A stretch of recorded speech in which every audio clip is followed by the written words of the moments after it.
so much for starting your day here with us on Spectrum News 1. I'm Michelle London. It's Saturday, October the 10th, and we'll get to our top Wisconsin headlines in just a few moments. But first, Kristen, it's now the second weekend of October, but temperatures are still feeling kind of summer-like. America now knows who will be in the White House next year. The Associated Press making the call to project Joe Biden. It's been a week since Vice President-elect Kamala Harris delivered her victory speech, inspiring one high school student who watched from Union, Kentucky to take on politics. This is actually a culmination of a huge march that started in the early morning hours Tuesday from Kenosha, and it's ended up right here in Milwaukee. You can see the people behind me. They're starting to crowd around. There are even caravans. Last night at Lambeau Field, the Packers held off a second-half rally to beat the Carolina Panthers 24-16. Spectrum News 1's Dennis Krause shows us why the Green and Gold's performance may have been uneven, but was a victory nonetheless. We're standing just outside the courthouse. That's because elected officials have gone home after what was obviously a long night. Now around 3 a.m., the last absentee ballot was fed. Where do we go from here as far as the neighborhood is concerned? Just come together and pray. Well, first of all, as I mentioned, there are 27 businesses inside the Sherman Phoenix. How have things been for owners inside during this crisis? How are they holding up? All right, here's a story that's clashing cultures between Chicago and Wisconsin. And Kristen, I want to get your take on this because we're both originally from the East Coast. A Packers fan went viral for letting her pizza preference be known at Lambeau Field. Thanks so much for kicking off your weekend with us here on Spectrum News 1. I'm Michelle London. It's Sunday, December 20th, and Kristen, the sun is finally coming back out.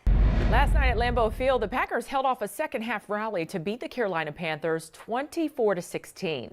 Spectrum News 1's Dennis Krause shows us why the Green and Gold's performance may have been uneven, but was a victory nonetheless.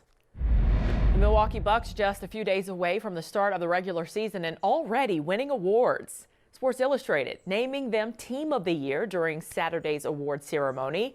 This is recognizing the Bucks' work both on and off the court, including their stance for social justice in the NBA bubble and boycotting Game 5 against the Orlando Magic during the playoffs. This happened in the wake of Jacob Blake protest.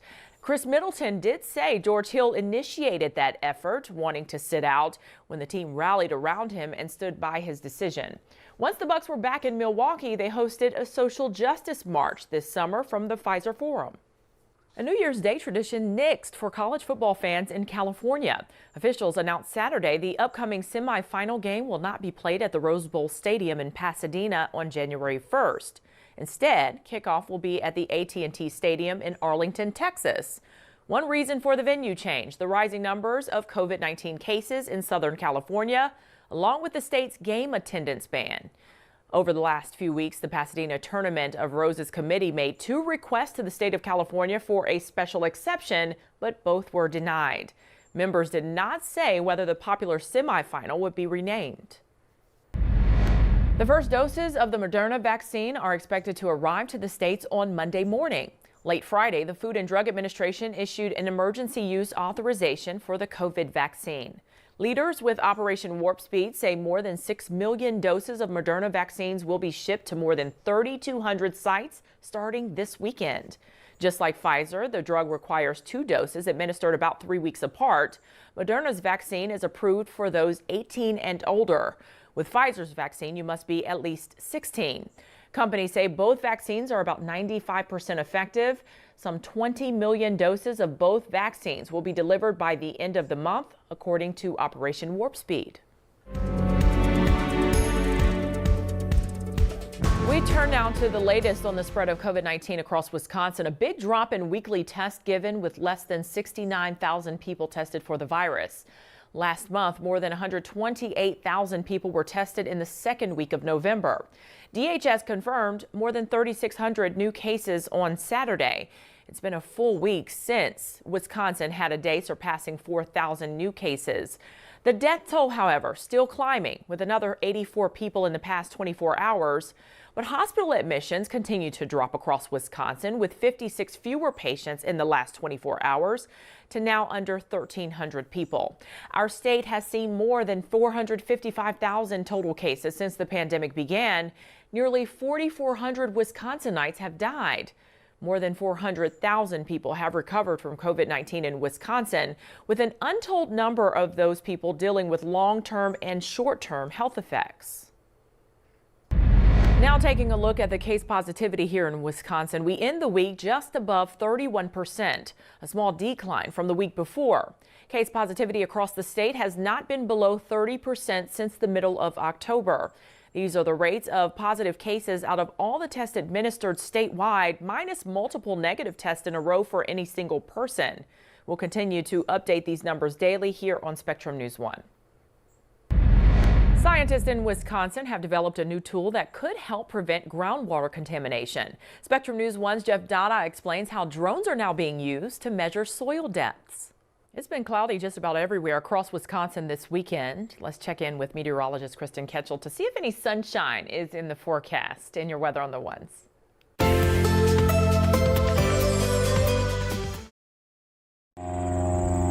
A flying banner with a shocking and graphic image attached. It says vote anti-abortion, and it'll depict a picture of a baby that is a 15-week aborted baby.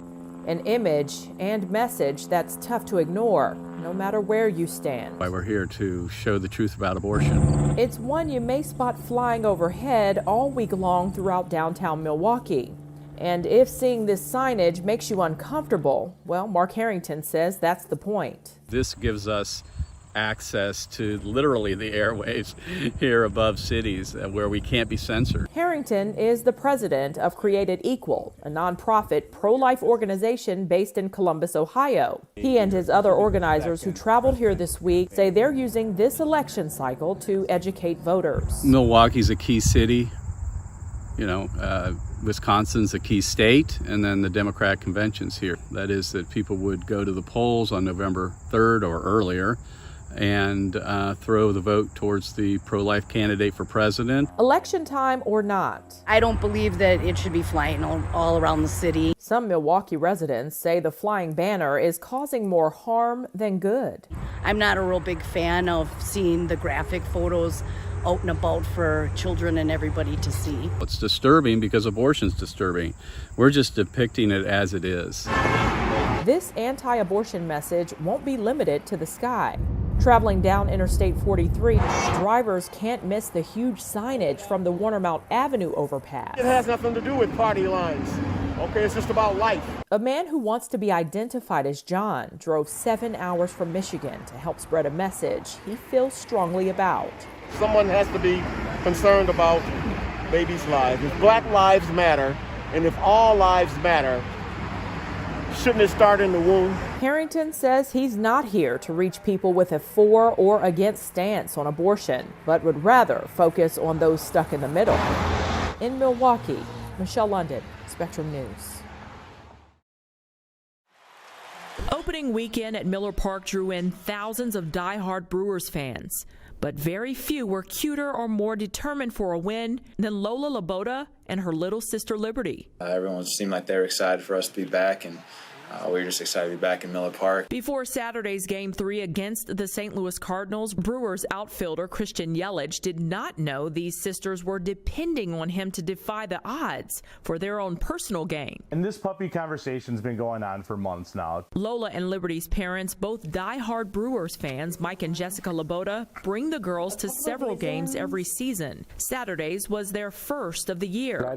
Also a first, Lola wanting to come up with a sign that may improve her chances of getting a family dog. We said, how about if some brewer hits a home run, I'll buy you a puppy. We said, how about let's pick one brewer, and we asked her, we gave her a couple names of some of the top brewer players, and she picked Yelich.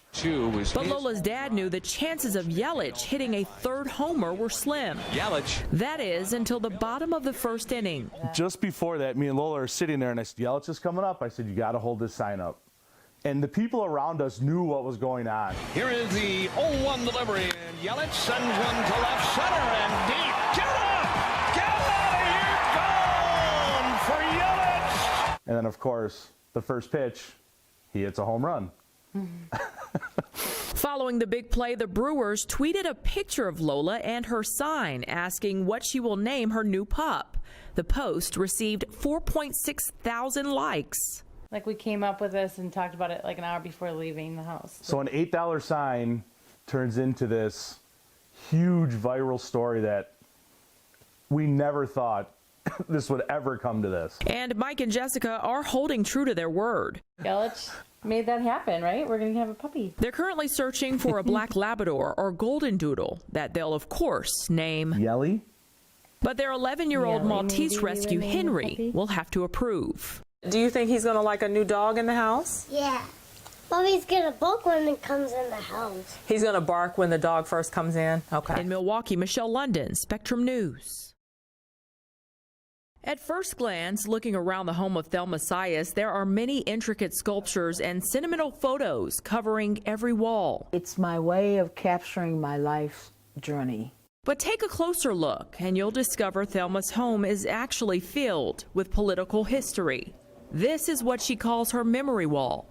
I have to ask you, out of dozens and dozens of photos in your home, what is your favorite? I know it's a hard choice. But this probably is the one.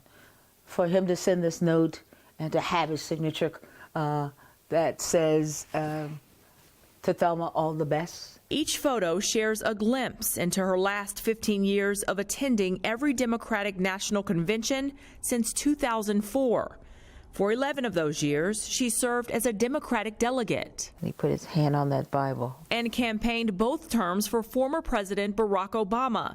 She recalls the moment when he was elected the 44th President of the United States. But as you looked around the room, people were crying, men and women crying at the thought that someone captured their attention. Someone commanded their respect. Thelma has lived in Milwaukee for 34 years and calls this city home, but says her Mississippi roots gave her the courage to fight for her voice to be heard in the political world. A little girl that chopped and picked cotton in Mississippi, selected as a delegate to go to Denver. I have a letter that Barack Obama's team wrote to support me being a delegate. One unforgettable moment after the next. Like 2016's DNC hosted in Philadelphia when Democratic presidential candidate Hillary Clinton hit the stage. We stood, we hugged, we grabbed hands and said to each other, we know now that our daughters' will know that we stood in history. Thelma's reaction when asked about Milwaukee being selected to host the next convention? Yes, we did it. Every day. I mean, Sunday, one of the presidential candidates were here in the city knocking on the doors, and we'll see more and more of that. As preparations before the DNC kick off in Milwaukee, Thelma says there's a lot of work to be done, starting with rallying people to get out and vote with a sense of urgency. Here in Milwaukee, what we know, early voting really does matter. She believes the Democratic Party in Wisconsin will shift the outcome of the 2020 election in their favor. In Milwaukee, Michelle London, Spectrum News 1.